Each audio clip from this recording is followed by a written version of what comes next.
Now let's talk about the last change that some people have been discussing as well. One that I wonder if it's on your radar or not, and that's Timo Meier. Hmm. Do you shuffle him up?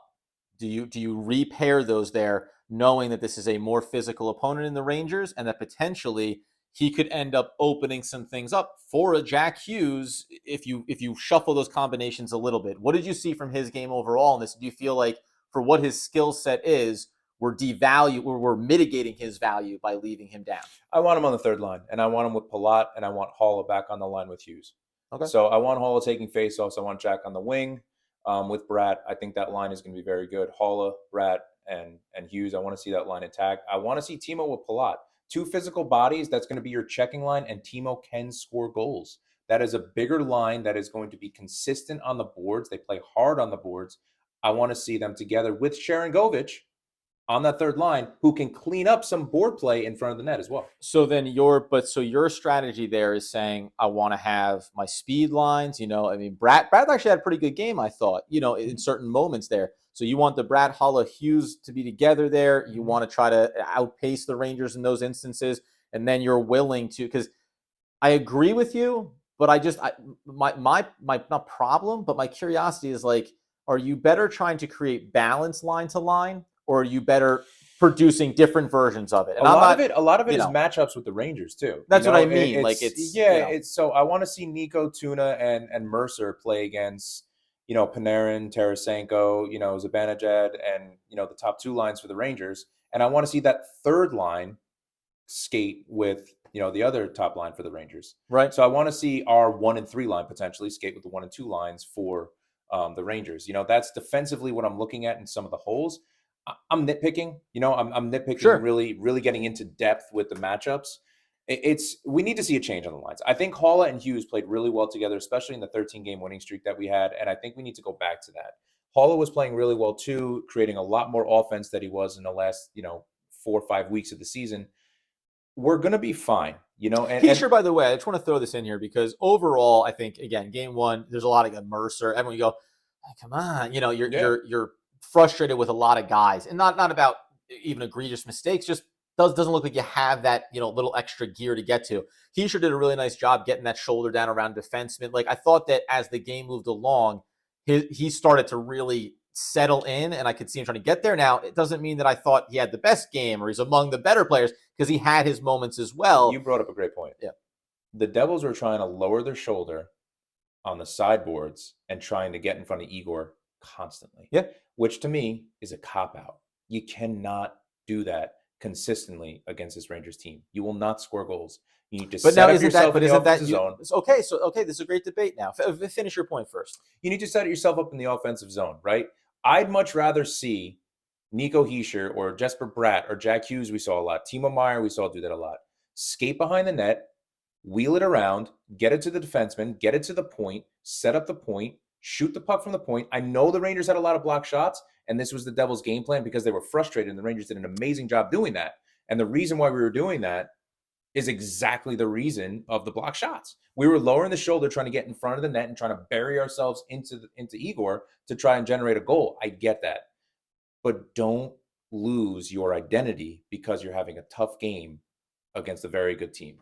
Yes, that's interesting too, because I think it's the both and to me. When Brack takes it behind the net, when Hughes, hey, if you can wrap around and try to put one in front, great. Or to your point, bring it back to the point and don't get frustrated by the block shots as right. being, we often talk about this on the Locked On Nets podcast. You can't just be results oriented in terms of was the process correct. So getting behind the net, getting it back to the point and creating opportunities, the first 3 steps of that can be right. But just because it's a block shot does not mean that you need to change your approach to getting opportunities. Right. However, I will just say that the speed being one of the Devils' best weapons, there is a part of me that does think if in the course of the first period of game number 2, that same result is coming there, I do get the idea of, listen, man, at some point, there has to be a one-on-one matchup victory, and then the finishing touch for Hischier in a lot of instances was fully getting across the goal and getting a shot on net, right? No, but you can do that at points in the game, right? Yeah. And you want to switch up your offensive attack, but you want to simplify your game when you're getting dominated. Sure. And that's the thing. Hopefully it's not the case in game 2. Exactly. Right? And Timo Meier is the type of person that can bulldoze into the front of the net. Same with Miles Wood, which he couldn't in game one. But Hughes, he beat people one-on-one, and he had an amazing shot with an amazing save by Igor when he split the defense. So yes, you're going to see it, and I think we're both agreeing with each other too in certain ways. Well, also too, because by the way, on those moments, dipping the shoulder and getting in front of the net, you mentioned about Timo, and name any other player that you want. The secondary part of that is who's crashing. And a lot of those times, there wasn't a Devil there for the rebound, right? So the continuity of, committing that extra body, maybe sacrificing what could be odd man rushes. Don't forget, at one point in this game, this is why I talk about the second period a little bit. Mm-hmm. The Devils had multiple odd man rushes, and nothing of quality came of them, which was frustrating in its own right. And that can speak to what is the execution when you have those opportunities. But there were those chances there for the Devils. For whatever reason, it didn't work. I do think you get a little bit snake bit after you give up some power play goals, where even when those offensive chances are coming, you go, yeah, but I got to watch my back here because we know what we could be exposed to. And again, that comes to the inexperience, right? It's really losing, second-guessing yourself a little bit. Yeah, and it's losing your identity and what it comes down to. And we're putting this game behind us, and I think we have to, because there's a lot of things that we did wrong. But we're still the same Devils team that had franchise record in wins, franchise record in points, beat franchise. We were still 3-0-1 against the Rangers in the regular season. Lindy Ruff should go into that locker room and say, you beat this team 3 or 4 times. Put on the tape. You got 7 out of 8 points against this team. Yeah. You can beat this team, and you will beat this team. And once we get that first win, which I'm going to call it now, the Devils are going to win this game in game 2. So what I was going to say, prediction here, what do you see? What's the score line here in game number 2? This game is going to tug at the Devils fans' hearts, because this one's going to go into overtime, and we're going to win a game 3-2 or 4-3. This is going to be a very intense game. Okay. And there's going to be a lot of anxiety from Devils fans. But I think that this is going to be a very even matched game. I think that Igor is going to still make unbelievable saves. There's going to be a point here. We all know that the Rangers have the goaltending advantage in this series. We all know they have the experience advantage in this series. Mark my words, there's going to be a game that Vitek will carry this team on his shoulders. He's going to have to. He's going to have to, because as the reminder, if not for the late penalty, the Devils did not get past Shesterkin.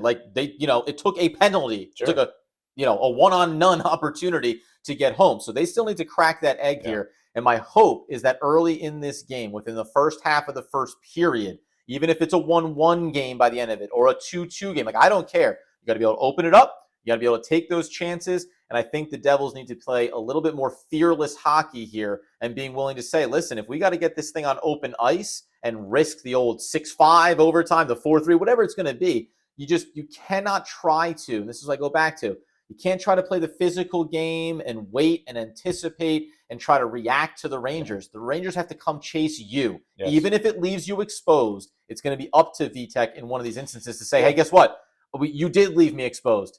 And I came up in the big spot for us, and that saved us from going down 2-1 at the end of the first period. That saved us from maybe tying a game. We're up 1-0, 2-0, not 2-1 yet. The Rangers are going to battle. It's going to be a tough one. Yeah. But if you want to have a chance in this series, I do believe you have to get this second game here, especially at home. At the end of the day, I want the Devils to win 7-0. I want them to rout the Rangers. If we're putting in requests. It'd be great, but I think that this is going to be a tightly contested game. I'm putting the Devils, by the way, in regulation. I'm going to have the Devils 4-2, empty net goal. They try to pull being down a goal. I could see a game like that as well. I think that the Devils need to come out fast. We talk about it all year. The Devils need a fast start. They need a confident start. We need to see a big save from Vitek, which I think we'll see. Most importantly is go back to your identity, and please, practice-wise, work on the power play and special teams. We're way better than what you saw in game one. We're just a better team than that. Very few guys, by the way, were out for practice today, Monday. It was only 8 guys were out. Amanda Stein reporting on it. Luke Hughes was one of the first ones out there. But it was more indicative of who was not there. And I think the Devils that Lindy was just saying, again, let's go ahead and move off of that one. Give yourself a little extra time in the day. You have to. And for all Devils fans, put it behind you. Don't be pessimistic. Listen, we haven't been in the playoffs for 5 years. Enjoy this experience. Enjoy this ride. We're playing one of the best teams in hockey, but don't forget, we are also one of the best teams in hockey. So don't let the nerves get to you. Let's get a W in game 2. By the way, depending on how game number 2 goes, we will have a bit of a higher level discussion about what the playoffs mean in terms of how you feel about what the Devils accomplished during the regular season. You go ahead, man. You get over to YouTube where that post game, this is a massive shout out to everybody that came in and watched me discuss that game and what was working or not, supported the show. We saw a nice big push in terms of subscribers. So go over there, see our reactions, our responses, our coverage of this team. Share it, tell people about it, because we are really excited about the opportunity here that we have to discuss this team in a what should be more than one round playoff experience with Devils Puck Luck over on YouTube, over on Twitter. You can get us at NJDevilsPL, at Adam Armbrecht, at Danny the Face, and on Instagram at Devils Puck Luck. So before we go, are you still on your Devils in 6?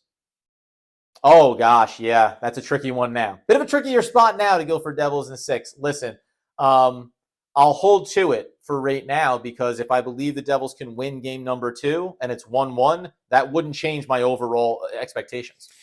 I'm going Devils in 7 now. I'm going to do Devils in 7 now. And oh yeah, because you were on Devils in 6. I was in Devils in a couple 6. of overtime games. Yeah, I'm going to do Devils in 7 now. And by the way, all Ranger fans, please, we appreciate the comments on YouTube and on 100%. Social media too. We love that. I love debating, going back and forth with you guys, and it's always fun to see the other side, obviously too. With diehard Ranger fans, because us diehard Devils fans, we're obviously going to disagree with a lot of things. So, but that being said, I'm excited, man.